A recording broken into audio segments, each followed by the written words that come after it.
नमस्कार दोस्तों, आज से हम लोग बिहार बोर्ड मैट्रिक परीक्षा 2024 जो एग्जाम होने वाले हैं उसमें जो मैथमेटिक्स के जो पेपर होने वाले हैं उसका हम लोग आज से डिस्कशन चालू करेंगे। तो सभी लोग जो है अच्छे से इसका डिस्कशन करेंगे और इसमें हम लोग चैप्टर वाइज डिस्कशन करेंगे, साथ साथ इसका प्रीवियस ईयर क्वेश्चन भी करेंगे। उससे हमें ये पता चल जाएगा कि एग्जाम में क्या आने वाले हैं।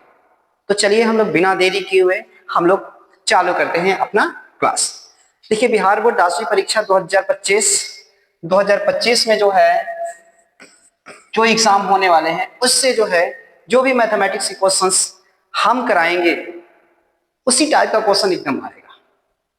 ठीक है, सबसे पहले हम लोग इसमें टॉपिक क्या होता है, सबसे पहले हमारा जो टॉपिक होता है जिससे क्वेश्चंस हमेशा आते हैं वो हमारा है यूक्लिड विभाजन एल्गोरिथम। सबसे पहले इसको समझ लेते हैं, यूक्लिड विभाजन एल्गोरिथम क्या है। एल्गोरिथम, ठीक है, यूक्लिड विभाजन एल्गोरिथम। देखिए, यूक्लिड विभाजन एल्गोरिथम क्या है। जैसे हम लोग मान लेते हैं, लेट जैसे माना कि ए और बी दो संख्या है,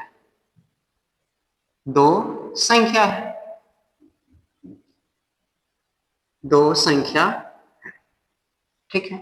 ए को बी से डिवाइड करते हैं, जब ए को बी से डिवाइड करेंगे तो एक भागफल क्यू और शेषफल आर आता है, देन तब ए इक्वल जो होता है बी क्यू प्लस आर।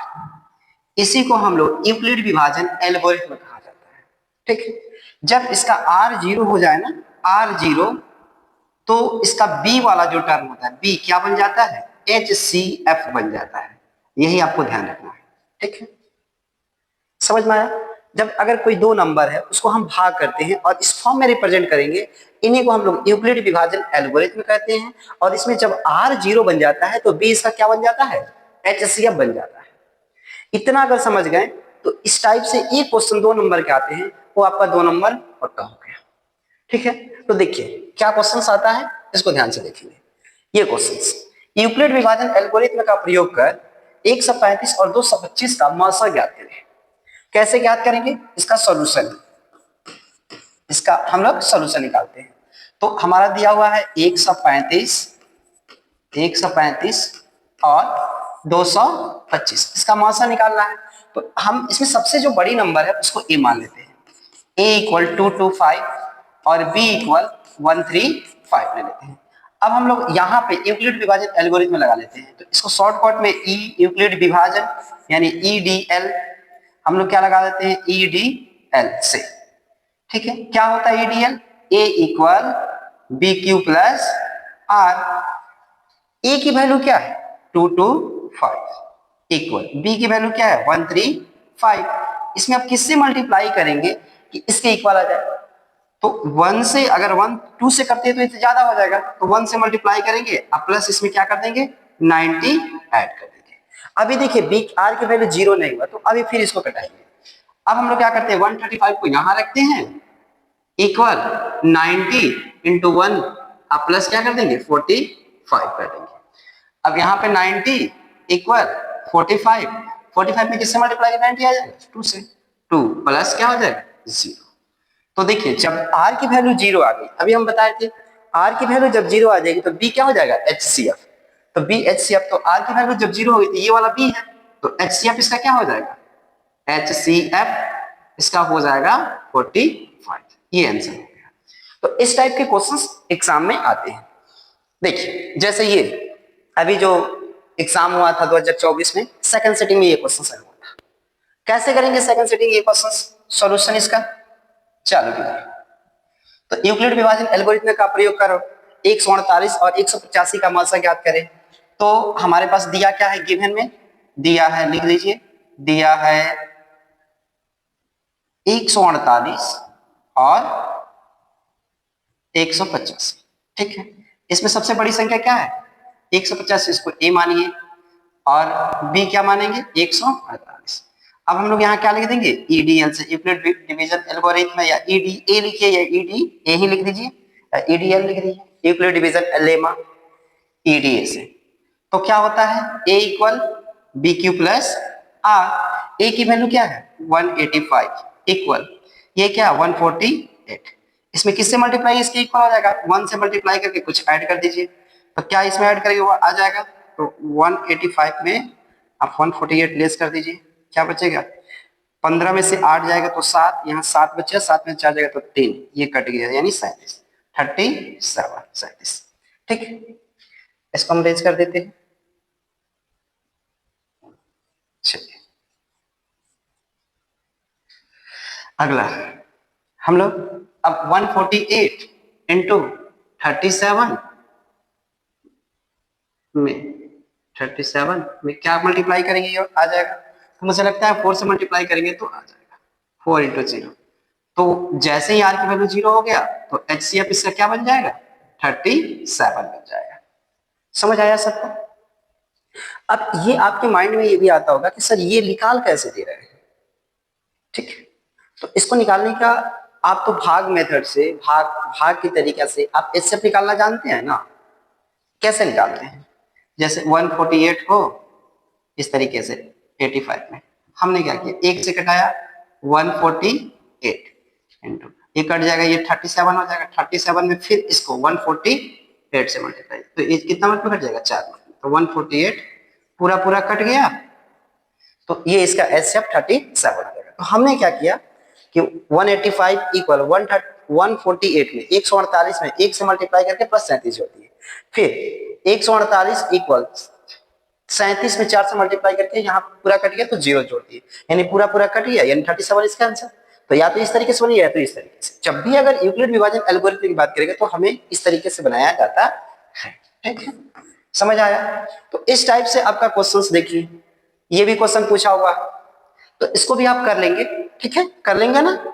देखिए 2023 में भी ये क्वेश्चन पूछा हुआ है, 2000 अगर देखा जाए तो 2022 में भी सेकंड सेटिंग में क्वेश्चन पूछा हुआ है, 2021 में भी क्वेश्चंस पूछा हुआ है। तो इस टाइप के सारे क्वेश्चंस 2021 में फर्स्ट सेटिंग में भी ये क्वेश्चन पूछा हुआ है। तो ये सारे क्वेश्चन सेम एक ही टाइप से हैं, तो आप ये बना सकते हैं। ठीक है, अगला देखिए, अगला क्वेश्चन एक ये भी आता है, या तो ये आएगा पीछे वाली जो क्वेश्चन दिए थे या तो वो आता है या तो ये आता है। ये क्वेश्चन क्या कहता है अभाज्य गुणनखंड द्वारा 24 और 36 का मासा और लसाअ ज्ञात करें। तो अभाज्य गुणनखंड विधि, तो इसका हम लोग सॉल्यूशन कैसे करेंगे। इसका सॉल्यूशन 24 और 36 का हमें मासा निकालना है। तो इसका सबसे पहले फैक्टर प्राइम फैक्टर निकाल दीजिए। 2 से कटाएंगे ये 12 मार्क में कटेगा, फिर 2 से कटाएंगे ये 6 मार्क में कटेगा, फिर 2 से कटाएंगे ये 3 मार्क में कटेगा। 36 का निकाल दीजिए, 2 से कटाएंगे ये 18 मार्क में कटेगा, फिर 2 से कटाएंगे ये 9 मार्क में कटेगा, ये 3 से कटाएंगे 3 मार्क में कटेगा। तो 24 को हम क्या लिख सकते हैं, देखिए 2 कितना बार है 3 बार है, 2 के पावर 3 अगुणे 3 के पावर 1। 36 को क्या लिख सकते हैं 2 के पावर 2 3 के पावर 2। ठीक है, तो HCF क्या होता है जो दोनों में कॉमन है। तो दोनों में देखिए क्या है, दोनों में कॉमन क्या है 2 के पावर 3 है, इसमें 2 के पावर 2 है, तो यानी 2 के पावर 2 तो दोनों में कॉमन है, यानी 2 के पावर 2 हो जाएगा। और इन दोनों में कॉमन क्या है 3 के पावर 1 3 के पावर 2, तो 3 के पावर 1 कॉमन है, यानी इसका आंसर 2 दूना 4 3 12 हो जाएगा। और एलसीएम क्या होता है, इन दोनों में सबसे हाईएस्ट कॉमन क्या है, तो 2 के पावर 3। इन दोनों में हाईएस्ट कॉमन क्या है 3 के पावर 2, तो ये कितना होगा 2 दूना 4 दूना 8 और 3 तरीका 9, यानी 9 8 72 इसका आंसर हो जाएगा। तो ये देखिए 2023 सेकंड सेटिंग में क्वेश्चंस पूछा हुआ था। तो कितना इजी क्वेश्चंस है, तो हमेशा याद रखिए या तो इस टाइप का क्वेश्चन पूछेगा या तो इस टाइप का क्वेश्चन पूछेगा। तो मुझे आशा है आप लोग इस टाइप का क्वेश्चंस बना लेंगे, और भी हम लोग प्रैक्टिस करते हैं। ठीक है, इस टाइप के क्वेश्चंस को आप प्रैक्टिस करेंगे। और देखिए एक इस फॉर्म से क्वेश्चन आता है, ये 100% क्वेश्चन या तो ऑब्जेक्टिव में आएगा या तो 2 नंबर मार्क्स में आएगा। ठीक है, तो इसको कैसे करते हैं, सिंपल सी बात है। जब भी अगर कोई क्वेश्चन, अगर ध्यान दीजिएगा, जैसे अगर मान लीजिए कि ये आया जैसे 1.2 पर रह, ध्यान दीजिएगा इसको कैसे बनेगा, ऑब्जेक्टिव क्वेश्चन आएगा तो क्या करते हैं हम लोग 112 लिख देंगे अपन। देखिए यहाँ पे माइनस जितना पर एकरिंग नहीं है, पूरा नंबर को लिखिए, जितना पर एकरिंग है उसको घटा दीजिए, और इसके बाद डेसिमल के बाद से देखिए, डेसिमल के बाद से एक ही नंबर पर उसी पर एकरिंग है, तो उसके लिए एक अंक की सबसे बड़ी संख्या 9 कर देंगे, तो इसका आंसर हो जाएगा 11/9। अगर ये आ गया 1.125 और यहाँ पर एकरिंग आ गया, इसको कैसे बनाएंगे? तो पूरे नंबर को लिखिए 1125 और जितना पर एकरिंग नहीं है उसको लेस कर दीजिए, तो 11 अपन। अब देखिए इस पर एकरिंग नहीं है, इन दोनों पर एकरिंग है, तो 3 अंक की सबसे बड़ी संख्या यहाँ पर ध्यान देना होगा, 2 अंक की यहाँ पे 2 पर एकरिंग है, 2 अंक की सबसे बड़ी संख्या 99 और इस पर एकरिंग नहीं है, तो इसके लिए 0। अब इसको लेस कर दीजिए, तो ये कितना हो जाएगा 4, ये कितना हो जाएगा 1 और ये 1 अपन 990, ये इसका आंसर। तो इस टाइप से आप क्वेश्चन बना सकते हैं, बट ये आंसर दिया है, इसको हम लोगों को 2 मार्क्स में करना है, 2 मार्क्स में। इसको कैसे करेंगे इस टाइप के क्वेश्चंस को?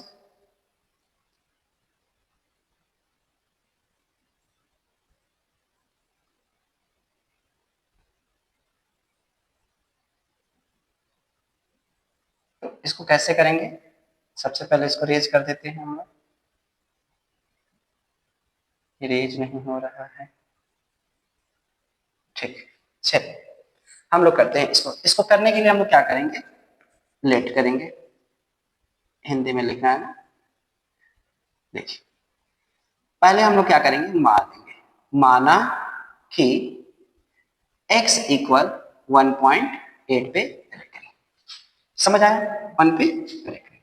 अब क्या कर देंगे, इस रैकरिंग का मीनिंग क्या होता है, इसका मतलब होता है 8 बार बार आ रहा है, ऐसे 8 बार बार आ रहा है, डैश डैश डैश, इसको इक्वेशन 1 मान लेंगे।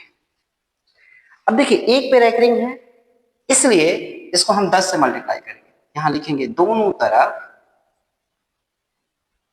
तरफ 10 से गुणा करने पर, गुणा करने पर, दोनों तरफ 10 से गुणा कीजिएगा तो x में 10 से गुणा कीजिएगा तो ये 10x हो जाएगा, इसमें 10 से गुणा कीजिएगा तो ये पॉइंट जो है एक अंक के बाद चला जाएगा, यानी 18 पॉइंट, ये क्या बन जाएगा 8888, इस तरीके से डैश डैश डैश बन जाएगा। इक्वेशन इसको 2 मान लीजिए। अब इक्वेशन 2 में से एक को घटा दीजिए, यहां लिखिए समीकरण 2 माइनस 1 से घटाइए, यहां पे घटाएंगे 10x में से क्या घटाएंगे x, और इधर 18.888 डैश डैश डैश में से 1.8888 डैश डैश डैश करेंगे, तो ये आपका हो जाएगा 9x, और ये हो जाएगा, घटेगा तो कितना हो जाएगा 17.00 हो जाएगा, यानी 17। सो x की वैल्यू कितना हो जाएगा 17/9, ये इसका आंसर हो जाएगा। समझ आया? तो इस टाइप से एक क्वेश्चन हमेशा आते ही आते हैं, या तो सब्जेक्टिव में 2 मार्क्स में देगा या तो ऑब्जेक्टिव में देगा, निश्चित तौर पे देगा, लेकिन तो इस टाइप से इस क्वेश्चन को आप सॉल्व कर सकते हैं। चलिए अगला क्वेश्चन ये देखिए, ये भी बहुत अच्छा क्वेश्चन है, ये 2020 के सेकंड सेटिंग में क्वेश्चन पूछा हुआ है, और यहाँ पे सबसे पहले एक बात ध्यान दीजिएगा, इसमें एक आपको पता होना चाहिए ये क्वेश्चन कैसे बनेगा, आपको पता होगा HCF गुणे LCM इक्वल होता है पहली संख्या गुणे दूसरी संख्या के, पहली संख्या गुणे दूसरी संख्या के क्या होता है, हमेशा इक्वल होता है, ठीक है। ये फॉर्मूला अगर आपको याद है तो इसी की हेल्प से हम लोग बनाएंगे इसका सॉल्यूशन। देखिए क्या क्वेश्चन कर रहा है, दो संख्याओं का मासा 18 है, यानी दो संख्याओं का मासा यानी HCF दिया है, HCF कितना दिया है 18, और उनका गुणनफल का मतलब हो गया पहली संख्या गुणे दूसरी संख्या, यानी फर्स्ट नंबर गुणे सेकंड नंबर इक्वल 12960, तो उनका लॉसा ज्ञात करें, यानी LCM निकालना है। तो बस आपको तो ये पता है HCF गुणे LCM इक्वल फर्स्ट संख्या गुणे सेकंड संख्या, अब फर्स्ट HCF का वैल्यू 18 गुणे LCM, अब पहली संख्या गुणे दूसरी संख्या का वैल्यू कितना दिया है 12960, सो LCM इक्वल क्या हो जाएगा 12960 अपन 18। अब इसको डिवाइड कर देंगे, ठीक है, इसको डिवाइड करेंगे, ये सिंपल सा आंसर आ जाएगा। समझ में आया? 18 से घटाइए इसको, 18 25 90 18 छके 114 होता है, 18 सते कितना होता है 126, 18 सते 126, 18 दूना 36, 0, यानी LCM इक्वल कितना हो जाएगा 720। ये इसका राइट आंसर हो गया। तो इस टाइप से ये क्वेश्चन एग्जाम में आते हैं। देखिए, तो यहाँ पे फर्स्ट चैप्टर से 2 3 4 टाइप्स के क्वेश्चंस आते हैं। मैंने आपको टाइप बताया, टाइप 1 ये है, इस तरीके से क्वेश्चन आएंगे, या इस तरीके से क्वेश्चन आएंगे, या इस तरीके से आएंगे, या इस तरीके से आएंगे। तो ये 4 टर्म है जो क्वेश्चंस हमेशा आते रहते हैं। तो आप लोग अब प्रैक्टिस करेंगे इसका, बहुत सारे क्वेश्चंस का प्रैक्टिस करेंगे। साथ में एक और क्वेश्चन ये भी आता है जी, ये बहुत इंपॉर्टेंट है, 2 मार्क्स में आते हैं, कभी 2 मार्क्स, हमेशा 2 मार्क्स में आते हैं। इस टाइप के क्वेश्चंस को हम लोग कैसे करेंगे, ये बहुत इंपॉर्टेंट है। ये हमेशा यहाँ पे 2 दे देगा, रूट सिद्ध करेंगे √2a का परमेय संख्या है, या क्वेश्चन दे सकते हैं √3a का परमेय संख्या है, या क्वेश्चन दे सकते हैं √5a का परमेय संख्या है। तो इसको कैसे प्रूव करेंगे? देखिए, ये बहुत इजी क्वेश्चन है, ठीक है। इसको हम लोग कैसे प्रूव करेंगे, इसको ध्यान दीजिएगा।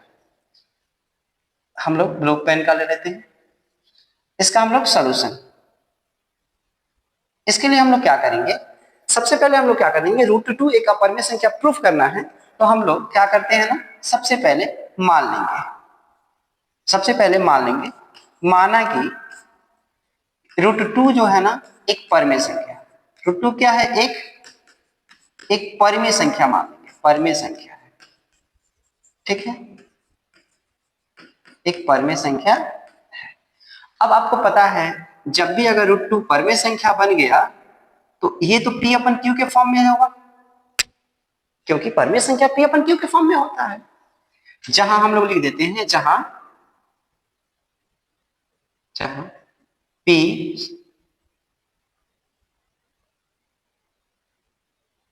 जहां P और Q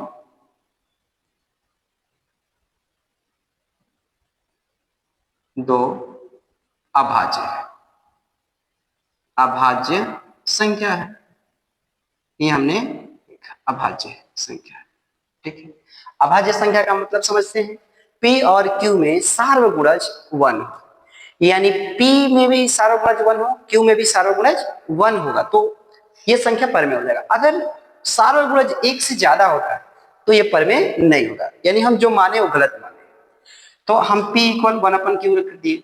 अब क्या करते हैं, हम लोग दोनों तरफ वर्ग कर लेते हैं, स्क्वायरिंग बोथ साइड, यानी अब लिखेंगे यहाँ पे दोनों तरफ वर्ग करने पर, वर्ग करने पर वर्ग कीजिए, तो 2 का वर्ग कीजिए, √2 का वर्ग कीजिएगा तो क्या हो जाएगा 2, इसका वर्ग कीजिएगा तो P², इसका वर्ग कीजिएगा तो Q², क्रॉस मल्टीप्लीकेशन गुना कीजिए तो क्या हो जाएगा P² = 2Q²।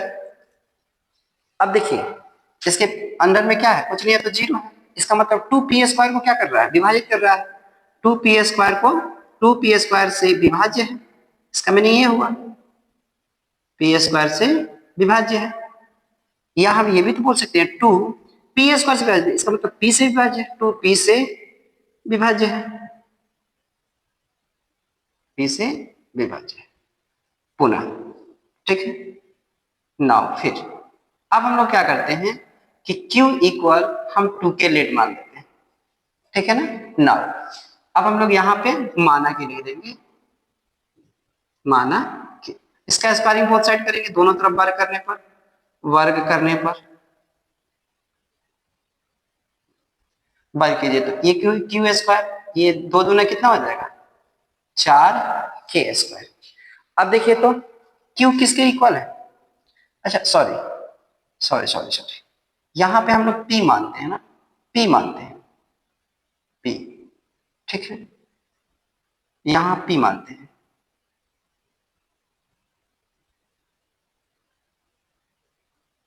P। अब इक्वेशन फर्स्ट से देखिए, P² इक्वल कितना दिया है 2Q², इसकी जगह पे 2Q² रखिए, इक्वल 4K², तो ये कट जाएगा, 2 × 4 यानी क्यू स्क्वायर इक्वल कितना आ गया 2k²। तो अब यहां पे हम लोग क्या कर सकते हैं, यहां पे हम लोग लिख सकते हैं कि 2 क्यू² से विभाज्य है या 2 क्यू से भी विभाज्य है। अब देखिए p और q दो क्या है, यहाँ पर अभाज्य संख्या है, लेकिन दो p जो है 2 से विभाज्य हो रहा है, q 2 से विभाज्य हो रहा है। यहाँ पे हमने क्या बताया, p और q दो अभाज्य संख्या है। तो जब भी अगर p और q दो अभाज्य संख्या बन जाता है तो अभाज्य संख्या का डेफिनेशन ही होता है कि वैसी संख्या जो एक क्या स्वयं से कटे, यानी अपने आप से कटे, यानी p से कटे और 1 से कटे। लेकिन यहां पर देखिए p जो है 2 से भी कट रहा है, q 2 से भी कट रहा है। तो कहीं ना कहीं ये जो है ये देख रहे हैं कि p और q जो है ना अभाज्य संख्या तो बना ही नहीं, यानी हम लोग लिखेंगे p और q में सार्वगुणज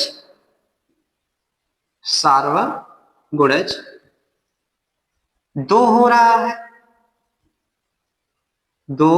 है, लेकिन इसको होनी क्या चाहिए, दो हो रहा है, लेकिन सार्वगुणज क्या होनी चाहिए, सार्वगुणज एक होनी चाहिए, एक तो हो नहीं रहा है। इसलिए मेरी मान्यता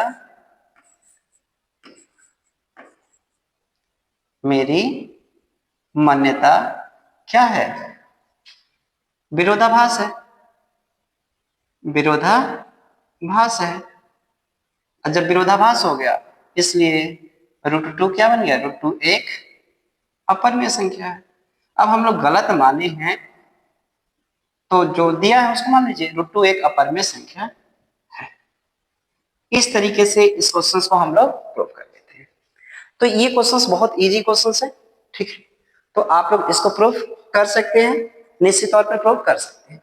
देखिए पहले जो चैप्टर्स हैं उससे हम कमेंट में हम क्या करेंगे, एमसीक्यू क्वेश्चंस डाल देंगे जो आप लोग टेस्ट के फॉर्म में दे सकते हैं। उसमें 10-15 क्वेश्चंस होंगे जो आपको टेस्ट देना है। तो अगर आपको ये समझ में आया और एग्जाम में थोड़ा सा भी हेल्पफुल रहा तो मेरे वीडियो को लाइक कीजिए, सब्सक्राइब कीजिए। जय हिंद।